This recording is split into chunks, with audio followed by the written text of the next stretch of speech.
Our top story, though, this morning, the government has accused the EU of double standards following Ireland's pledge to send asylum seekers back to the UK. Well, tensions rose after ministers in ERA threatened to draft emergency laws amid concerns the Rwanda plan could increase asylum numbers entering the Republic. Well, let's speak to the immigration lawyer Ivon Sampson, who joins us to talk about this morning. Good morning to you. Thanks for joining us so early. Just explain to us a little bit about sort of the dynamics of what's happening here, because clearly the people crossing the Channel are still coming, 900 last week. But it appears that Rwanda legislation has spooked a number of people already in the country who've decided to try to get into Ireland via Northern Ireland, and that is causing this row between Dublin and Westminster. Indeed. I mean, asylum seekers can do that via Stranraer, and it's quite easy to get across the ferry with little or no ID. But I don't think asylum seekers are that concerned, as you say, because if Labour get in, they will revoke the Rwanda Act. So in any case, any people we send to Rwanda would have to be brought back at a considerable cost. So I don't really understand how this is going to be a deterrent unless there's a massive change in the polls that we're getting and Conservatives get back in, which is highly unlikely. What a lot of nonsense. Ivon, could you just explain to me why, having gone to all this trouble, that Labour would think that it is in anyone's interest to bring them back from Rwanda?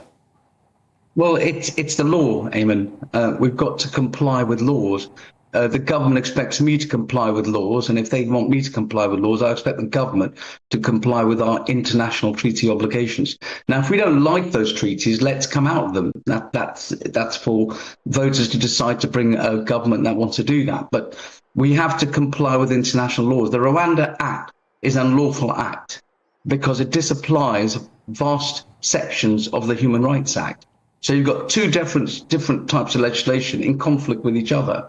You cannot also stop people appealing to the European Court of Human Rights, which in fact it does through the back door by the Secretary of State overriding any interim measures by the European courts.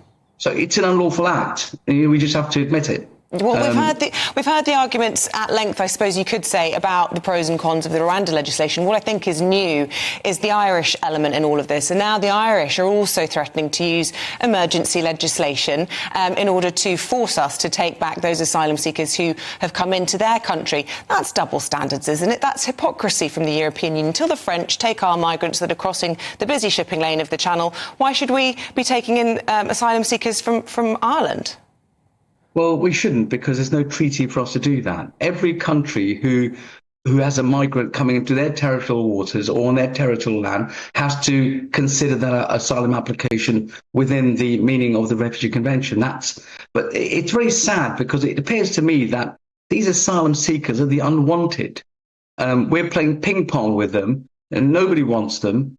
Some of the most vulnerable people in the world fleeing. I mean, 60% of those crossing the Channel are genuine refugees, being described as illegal migrants, or we don't want you, go somewhere else. I mean, that seems to be the attitude of all the countries in the Channel. I mean, all three, France, Britain and Ireland, nobody wants these people.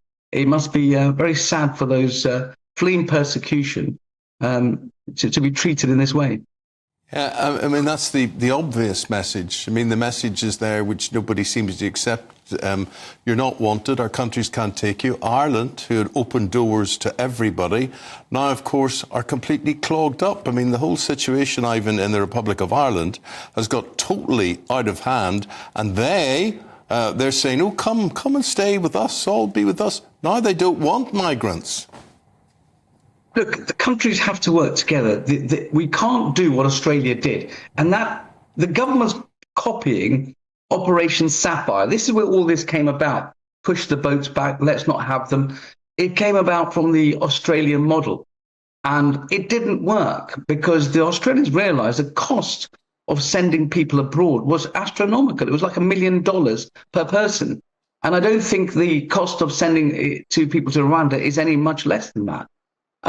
So that's not the answer. The answer has to be a treaty with the EU.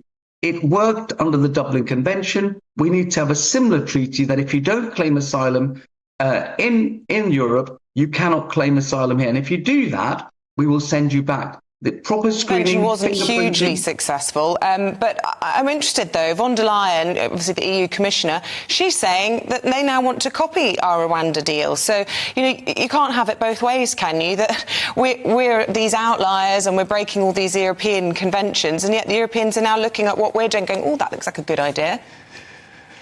Listen, look, we've got to uphold the law. You cannot, as a government, ask people to break the law. It's wrong. The civil servants themselves are in a very difficult position because there was a policy of pushing back migrants. And the civil servants, the border force said, we're not going to do that unless you give us immunity. I mean, this government really hasn't got a grasp of this problem. The border force are not securing our borders. Our borders are really determined, the people coming across, by the weather. I mean, if you have nice weather, we have loads of people. If you have a bad weather, we don't. It's not by the actions and policies and strategies of our border force. And it's an absolute shameful state of affairs. We need to sack the head of the border force, sack the immigration minister, and get people in who can do the job. Or even better, get rid of this government and get a new government in that can get a handle on this. But Ivon, you're missing the whole point. This country can't take all these people. Now, we've got all sorts of do-gooders like you who are saying, rightly, awful where these people come from, awful what they're going through, but it's awful what's happening in this country as well. And if you've got up to 1 million people a year coming in illegally or legally into this country, we simply do not have the infrastructure.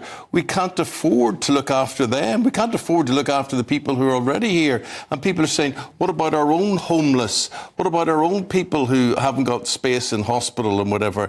And surely you can see we're just not capable of accepting all these people. Well, let me correct those facts, first of all, for you. We don't have 1 million people coming here who are costing us money. Simply not true. Asylum seekers account for about 40 to 50,000 people a year. A lot less than Germany and France, for example, half of what they're taking. Can we afford 50,000 people? I think we can. The other 950,000 that you talk about we can't afford, they actually pay into the system. Let me give you an example. They pay an immigration health surcharge for medical treatment.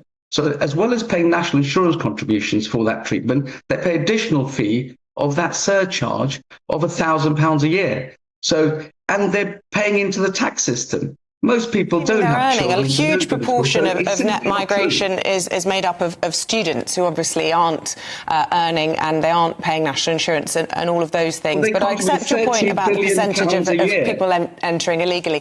It's clearly a huge problem. It was interesting, Robert Jenrick over the weekend saying he wants to see net migration into the tens of thousands. Governments have been burnt by this. They won't pin a number down ever again, I don't think. But do you have a figure in your mind of what you think would be affordable, acceptable to you? We shouldn't. Look, if we could have no migration at all, wonderful. If we had British people or settled people to do the jobs, that would be fantastic. The problem is we don't. The shortage of skilled workers is putting our economy at risk. The migrants that people complain about, most of them are skilled workers under the skilled worker visa. We don't have people to do the jobs. So as long as there's a gap, we will continue to recruit people from abroad. Now, if we have a long-term plan to educate our youngsters, to get those skills, get people into those jobs, we won't need to rely upon foreign workers. So it's a long-term solution, not a short-term one.